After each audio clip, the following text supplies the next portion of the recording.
cuando se trata de explicar las restricciones a la libertad de expresión, se señala a los gobiernos, por ejemplo, se señala a los poderes establecidos. Casi nunca se habla de los dueños de los medios. Y resulta que cuando un periodista está sometido a un mal salario, está produciendo una información de mala calidad y por tanto está obligando a la sociedad a consumir información mediocre. Y ese consumo de información mediocre hace una población mal informada y muchas veces una información resignada. Y lo que es peor, una información que no participa, a quien le es indiferente lo que suceda. Por tanto, cuando hablamos de las enfermedades de la democracia, hemos de tener muy claro que esa salud de la democracia debe depender de la información que se le dé.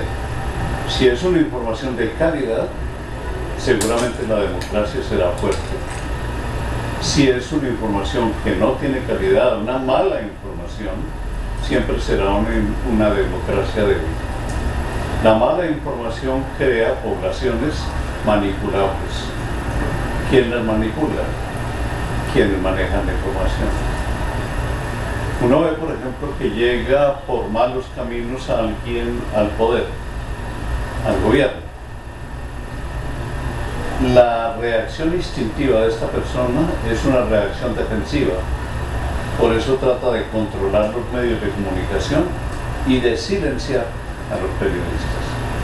Porque no le interesa en nada el que la población tenga un acceso a la realidad de lo que sucede. Porque si llega a conocer lo que sucede, esa población inmediatamente entra a juzgar al gobernante. No hay gobernante democrático que se resista a esa tentación. Y la mayor prueba de que es democrático un gobierno es que resiste a esa tentación de silenciar la información. Gobernante que tú veas que gobierna en urna de cristal, que entrega toda la información, es un gobernante en el que puedes confiar. Por el contrario, el que trata de controlar la información, de tener medios de información, de obligar a la gente a que reproduzca sus boletines o sus películas y demás, en ese sí hay que tener cuidado, hay que desconfiar de él. Por tanto, si al periodista se le paga mal, hay que desconfiar tanto del que está utilizando el medio de comunicación con ese tipo de artes, como a los gobiernos que toleran el que al periodista se le pague más. Yo creo que la sociedad tiene que ser consciente de eso. La censura sutil. Yo creí que íbamos a aprender unas formas sutiles de la censura. No, todos resultamos hablando de el manejo de la información a través de la publicidad oficial. Pero fue muy interesante ver el panorama latinoamericano que está dominado por esa práctica. Eso es en todos los países. Los políticos agarran la publicidad oficial. Al periodista que se porta bien le dan publicidad. Portarse bien significa hablar bien del gobierno y mal de la oposición. Al que se porta mal, le quitan la publicidad. Es una práctica ya incluso vulgar, que está utilizada por gobernantes mediocres. Pues bien, vino la pregunta, ¿cómo controlar eso? ¿Cuáles son las fórmulas que hay en el mundo? Inmediatamente apareció una práctica que me pareció interesantísima. En Inglaterra, la publicidad oficial solo la hacen 2 medios de comunicación. Los otros medios no gritan. ¿Por qué no gritan? Porque ya se ha impuesto el criterio de que, puesto que se trata de dineros públicos, deben ser invertidos de modo transparente e inteligente. Por tanto, le dan la publicidad solo a los medios que han comprobado que son eficaces, es decir, tienen una amplia circulación, tienen amplia credibilidad. Por tanto, la publicidad que en ellos se difunde es una publicidad que va a ser creída y que va a llegar a mucha gente. Por tanto, se impone un criterio técnico para manejar la publicidad oficial. A eso agrega que periódicamente están publicando una especie de balance. Había tanto dinero para publicidad oficial, la publicidad oficial se le entregó tanto a tal medio, tanto a tal otro medio, de modo que no hay lugar a jueguitos por debajo de la mesa, de que yo favorezco a unos y demás y después digo que la publicidad oficial puede tanto y que se entrega a los medios. No, ¿a qué medios? ¿Y por qué razón? El público sabe cuando un medio es un medio que tiene amplia difusión. Por tanto, encuentra muy razonable que la mayoría de la publicidad oficial se entregue allí y se excluyen las razones políticas para entregar la publicidad oficial. Esto ha creado la conciencia de que la publicidad oficial es de dineros públicos que tienen que ser invertidos de modo transparente y no del modo mezquino de alguien que utiliza criterios políticos para favorecer a sus aliados políticos y castigar a la oposición. Cuando se hace por razones políticas, ocurre eso. Hoy contaba el caso de una ciudad colombiana en donde hay 50 noticieros. ¿Cómo así que 50 noticieros? Porque les están entregando la publicidad para que todos esos noticieros estén hablando bien del gobierno. Claro, al gobierno no le importa actuar bien o actuar mal, porque los medios de difusión siempre estarán diciendo que está actuando bien. O sea, es una especie de empresa para engañar al público. El primer problema es el del periodista que utiliza la credibilidad que cosecha por razón de su trabajo y la va a aplicar a una campaña política. Eso es una especie de engaño. Es decir, yo creo en un periodista porque es periodista, porque me da información. Pero si yo transfiero esa credibilidad a otros objetivos, el objetivo de ganar una campaña o lo que sea, es un engaño. Además, ese periodista, si continúa como periodista, suponga que ese periodista se lanza como candidato, fracasa como candidato, quiere volver al periodismo, ya ese periodista va cojeando. Es decir, es como si a un águila le amarraran un ala, porque le quitan el ala de la credibilidad. Nosotros volamos precisamente porque nos creen. Ya ese periodista que dio ese salto y demás, ya la gente lo va a mirar con desconfianza. Y tiene razón en mirarlo con desconfianza. Entonces, ese periodista atenta contra algo que es esencial para el ejercicio de su profesión, que es la credibilidad. Desde ese punto de vista, esa es la crítica que habría que hacer. La otra tiene que ver con sus compromisos con la gente. Mi compromiso como periodista con la gente es darle todos los días una porción de verdad comprobada y de verdad que ellos puedan creer. Y a mí la gente no me ve sino como eso.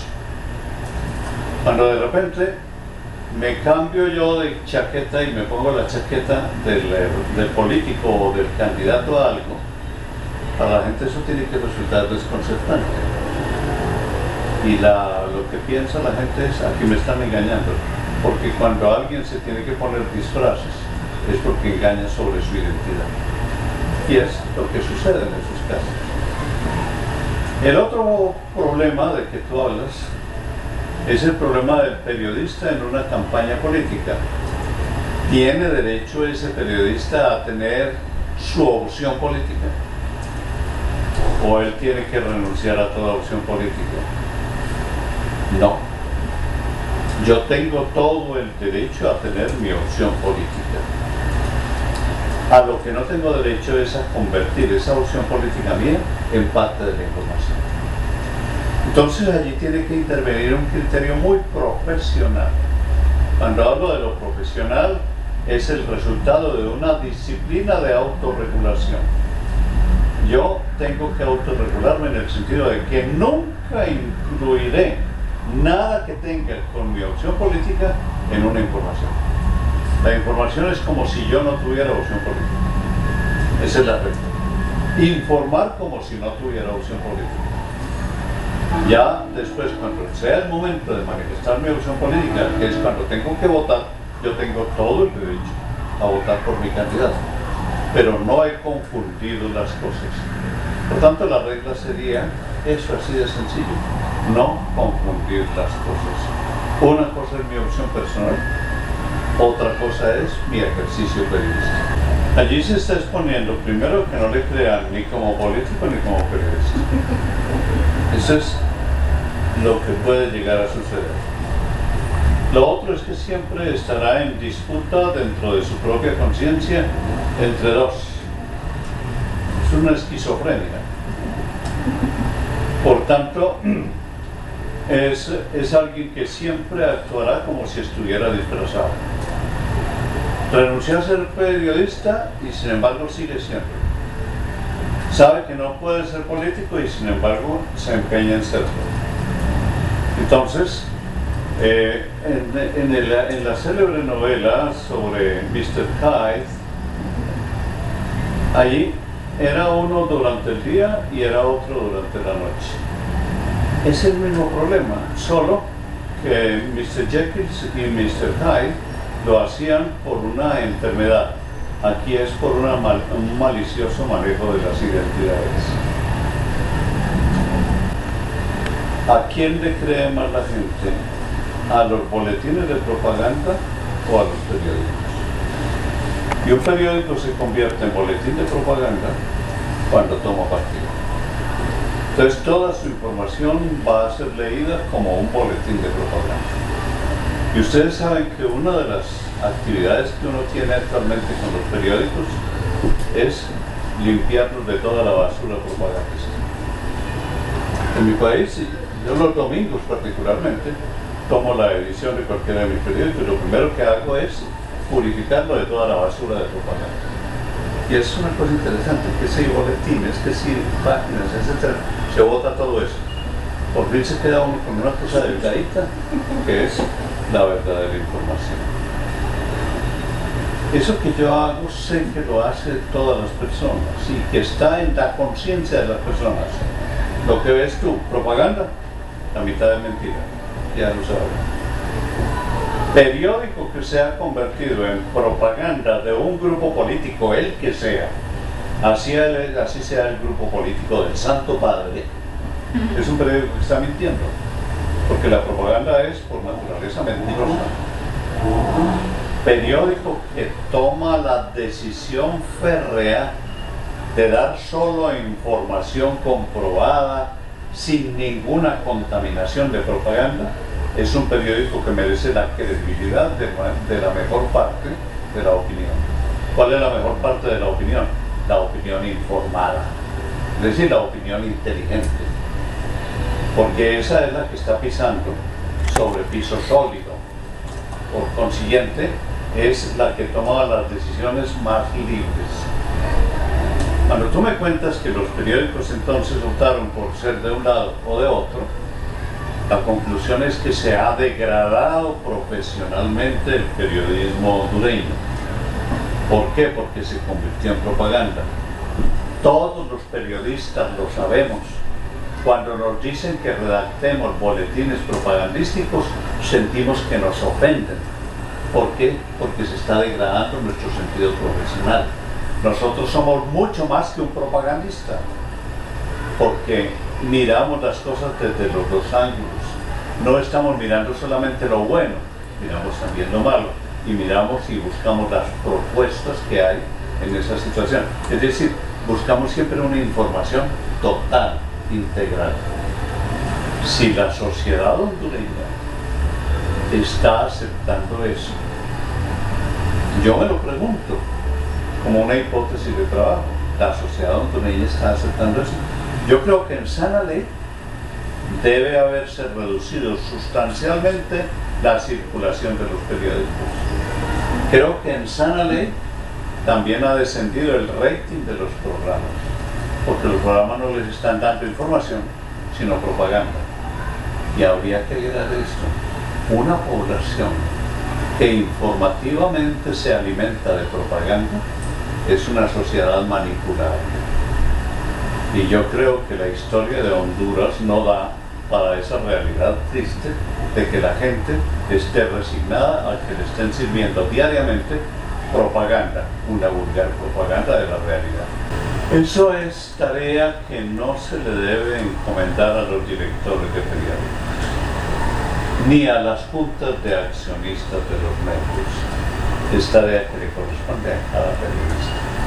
Uno como periodista sabe que su profesión se dignifica cuando hace buena información, que su profesión se arrastra por el suelo cuando la información es mala y es pura propaganda. Todos los periodistas tenemos un orgullo profesional muy arraigado y además un sentido de nuestra dignidad personal. En la medida en que ese sentido de dignidad y ese orgullo profesional existan y se incrementen, se podrá pensar que va a haber una información bien hecha. Porque un periodista con ese orgullo profesional y sobre todo con ese sentido de dignidad no se deja imponer ese disfraz. A los periodistas no nos gusta disfrazarnos, porque nos gusta mostrarnos con el rostro desnudo tal como es. Los disfraces se los dejamos a otros. He sido testigo del padecimiento de los colegas mexicanos. En uno y en otro caso se han provocado unas reflexiones tratando de buscarle respuesta a las preguntas que tratamos de hacer. Y hemos llegado a varias conclusiones. Yo creo que la primera y la más urgente es la unión entre los periodistas. El periodista debe ofrecer un frente compacto frente a los asesinos. Hubo un episodio que yo siempre recuerdo, que fue una reunión a la que nos invitaron en la frontera entre México y Estados Unidos, y nos invitaba Javier Cornelas, creo que sí. Un periodista ejemplar de los periodistas con una autoridad y un peso moral grande, que acababa de salir, Jesús Blancornelas, acababa de salir de un atentado, incluso entró con bastoncito, porque hacía algo así como un mes había habido un atentado que por milagro no lo mató. Él presidía la reunión. A mí me habían invitado precisamente para que diera cuenta de la experiencia colombiana. Y en el curso de la reunión hubo una propuesta de los periodistas mexicanos que me pareció hermosa. Y es esta: en adelante vamos a hacer un pacto los periodistas mexicanos. Cuando a un periodista lo amenacen o atenten contra él porque tocó un determinado tema, todos los periodistas del país vamos a seguir tocando ese tema. De modo que quede la consigna: lo que es con uno es con todos. Pero eso supone una unidad gremial.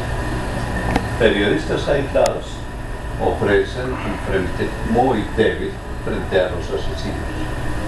Eso es lo primero. Lo otro, nuestro gran escudo es la calidad profesional. Un periodismo mediocre es lo mismo que pasa con un cuerpo sin defensas. Le entran todos los males. Y al periodismo mediocre le entran todos los males. Una preocupación por parte de los periodistas por mejorar su calidad, convertirlo no solo en un punto de defensa personal, sino en un punto de honor, de dignidad gremial, de hacer periodismo profesional de alta calidad. Para que haya un periodismo de alta calidad, lo primero tiene que ser la autocrítica. Tenemos que ser conscientes de que como periodistas la embarramos todos los días. Solo necesitamos que nos digan que la embarramos, porque a veces uno no se da cuenta. ¿Y en qué la embarramos? Segundo paso. Tercer paso: ¿cómo hacer para superar la embarrada? Es decir, para que la embarrada no se repita. Con esos tres puntos, convertidos en un objetivo nacional de todos los periodistas hondureños, con unos mecanismos que permitan precisamente ese examen diario de la producción periodística, con una humildad Y les digo, hablar de humildad entre los periodistas es como hablar de prostitutas con monjas. No, con una humildad suficiente para aceptar, me equivoqué, para no sentirse afectado en su dignidad personal porque alguien te dijo, tu último artículo es lo peor que has escrito. No había enfoque, solo utilizaste una fuente, la redacción estaba horrible, la ortografía peor.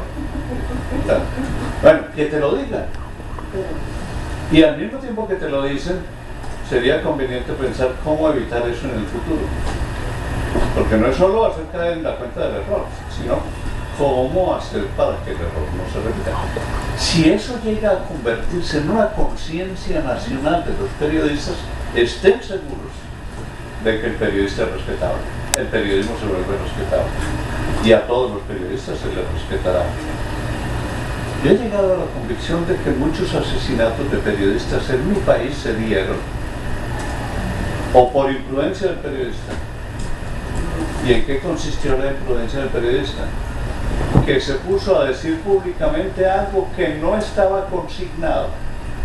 Y si a la persona común y corriente le ofende que públicamente se diga que hizo algo que en realidad no hizo, al narcotraficante, al guerrillero, al bandido, también lo afecta si es que no lo ha hecho.